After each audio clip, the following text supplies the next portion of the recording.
I remember specifically one day I had brought the girls home and the phone rang, and it was after my husband that morning had gone to court again and said, "I'll call you as soon as I'm done," and I didn't receive the phone call that day.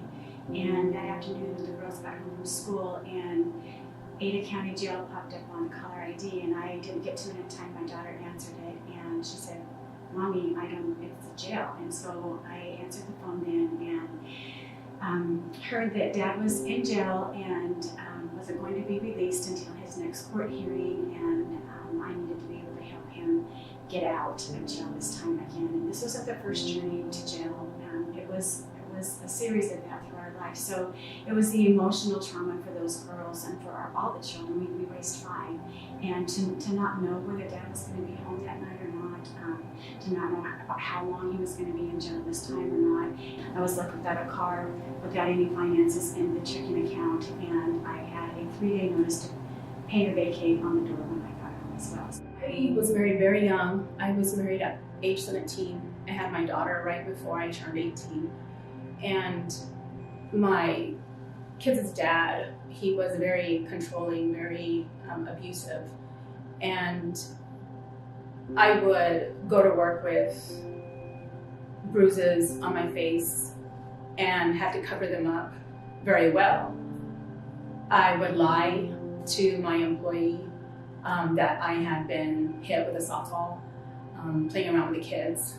And I would go to work and they believed it. So they started calling me Rocky. It was just a horrible, horrible experience. My kids saw the violence. It did affect them. I won't say it won't, that it didn't affect them. It's just been something that still haunts me. You have flashbacks, and it's something that will never ever, it will never be completely out of my mind. I grew up in domestic violence and verbal, abuse, throughout my life. I was a very, very angry child. I didn't know how to cope with it and deal with it, so, I just bottled it up. Me and my older brother, actually, we grew up fighting each other. People would place bets. I felt like, like they were making it fun, but like I didn't really want to do it. But my brother always ended up talking me into it because of the money. But we'd sit there and people would circle around us and we'd fight, until one of us were knocked out or, one of us tapped out. We'd fight until we were in a bloody pool.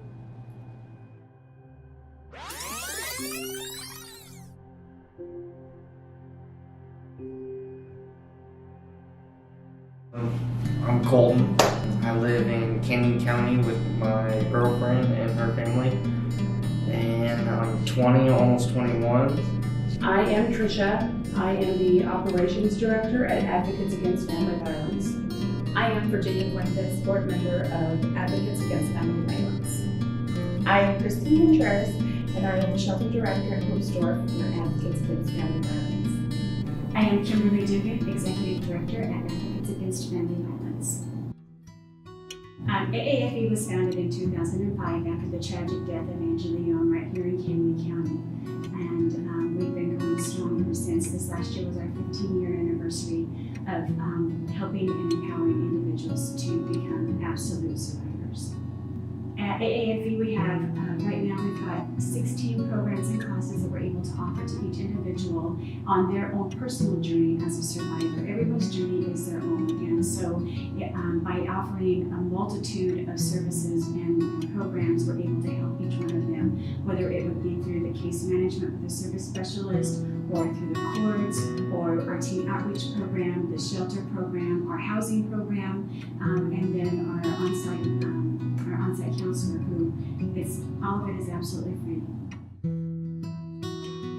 I started working here 9 years ago after my own journey as a survivor. I didn't really understand that I had been abused.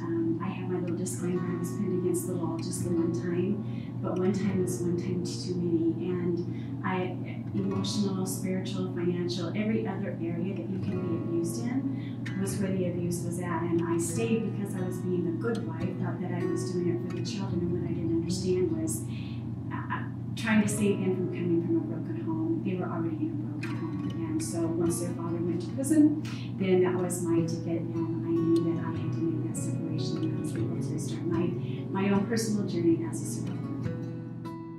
I am a board member of Advocates Against Family Violence because I want to make a difference. I was in domestic violence for 18 years. Advocates Against Family Violence means hope, healing, and strength to me. When I see someone that needs help, I'm hoping that they come here and they receive that hope, healing, and that strength to go on. Because I know firsthand that you have no hope, you have no strength. And these people here, the organization, they give you all that. They give you all that so that you can get out of that relationship that hurts so bad. And when I say hurt, it's not just bruises, because the verbal abuse hurts just as much as a bruise. I come here because I am very passionate about helping and empowering survivors of domestic violence and or sexual assault. I came to Hope's Door 13 years ago as a victim myself. I lived there with my 3 children at the time, and lived there for 12 months. After I moved out of the shelter, I was offered a position to work at their thrift store that they had at the time, and then eventually came on as a part-time advocate. And I've worked every shift and every position to where I am now the shelter director. So the women that come to Hope's Store are usually women from all different races, social and economics, different person but the same story. Most of the women who come to Hope's Store have experienced domestic violence and or sexual assault. Domestic violence usually is generational. It's probably happened in their family through their grandmothers, mothers, and now them. And probably their children are going to experience at some point too. And our goal is to try to help them stop the violence and eliminate that going into the other generations. About 25 years ago, I left an abusive situation and moved with my children into Nampa Housing Authority and started our life over. I came to work at Advocates Against Family Violence right around that same time as a part-time case manager, and really believed in the mission and believed that I knew I made a change in my life, and I knew that I could help others know that there is a different way, there is a way out, and we have a right to be happy, healthy, loved, respected, and we don't need to live in an abusive situation or have our children involved in domestic violence or family violence. I work at Advocates Against Family Violence to ensure that all survivors have a voice until they are strong enough to share their own voice. But one of the things that would be really amazing for all of our staff is if they each had one job duty and didn't have to wear multiple hats. So our court advocate could really focus on court and make that a really strong program. And then our rural outreach advocates, they could focus on really reaching those victims in the outlying areas instead of working both positions just because of the lack of staff that we have within our programs. I met actually Kim Dugan's daughter, Caitlin Vassell, in juvie, actually. They came to do the teen outreach program. At first I took it as a joke, and Caitlin would just constantly question, you know. And one day I just finally snapped. I told her, I'm like, you really want to know everything about me? And just let it go. I got out of juvie, and then for the first month, you know, I started doing really bad, you know, and you know, I started running the streets again and screwing off, and then, you know, something opened my eyes, and I hit up Caitlin out of the blue. I'm like, hey, I need help, and she's like, come on in. I just showed up. I participated in anger management here and counseling.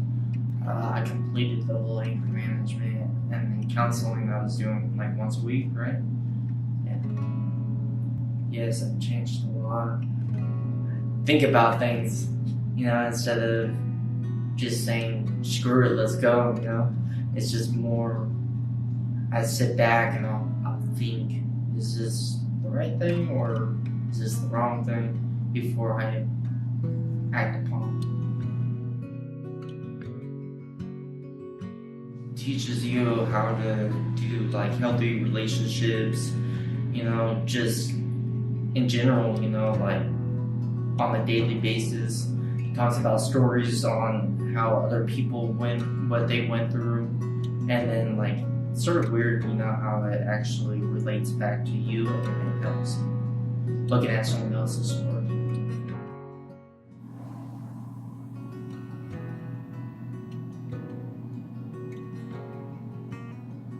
There's so many reasons that I'm passionate about this work.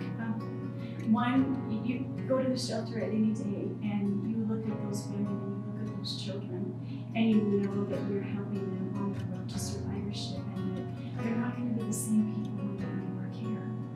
Or you had a really bad day and you're at your desk and you think, man, I don't know that I can do this anymore. And you get up, you go next door over to our little daycare where there's 25 babies over there who, little did I know, but that 100% of those who are enrolled over there are first or secondary victims of domestic abuse or sexual assault. You know, this last year we provided 71,000 victim services through each of our programs, and well, through all of our programs. And I look at that number and I think, how do 30 staff do that all day, every day? But I know how you do it. They don't just have one job, they have 2 or 3 jobs. I know that if we could have another 7, 8 staff members to help take some of the burden off of what we already have, we could reach even more than what we're already reaching. We can't get out into the rural communities where these individuals are so isolated that they can't get away to get the help that they need. They don't even know how to get here sometimes to get the help that they need. And if we can have two outreach advocates out in Middleton, Murphy, where we go to Owyhee County, we've got a big county, and Owyhee County is a big county, and we're the only programs that are servicing out in those rural areas, and the need is so significant. And it's an epidemic right now. 1 in 3 of what's reported are victimized by domestic abuse and sexual assault, and we have another 30,000 people that have come into Canyon County over the course of the last year.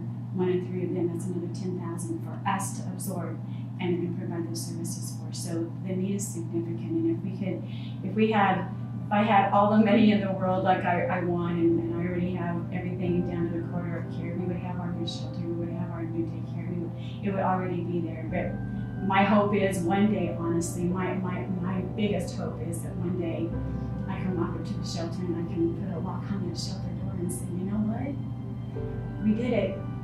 We did our mission. We eliminated the violence, and Canyon County is violence free.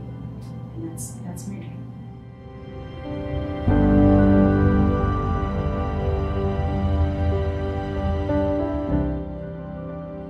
Thank you so very much for supporting Advocates Against Family Violence, for giving others a brighter future too.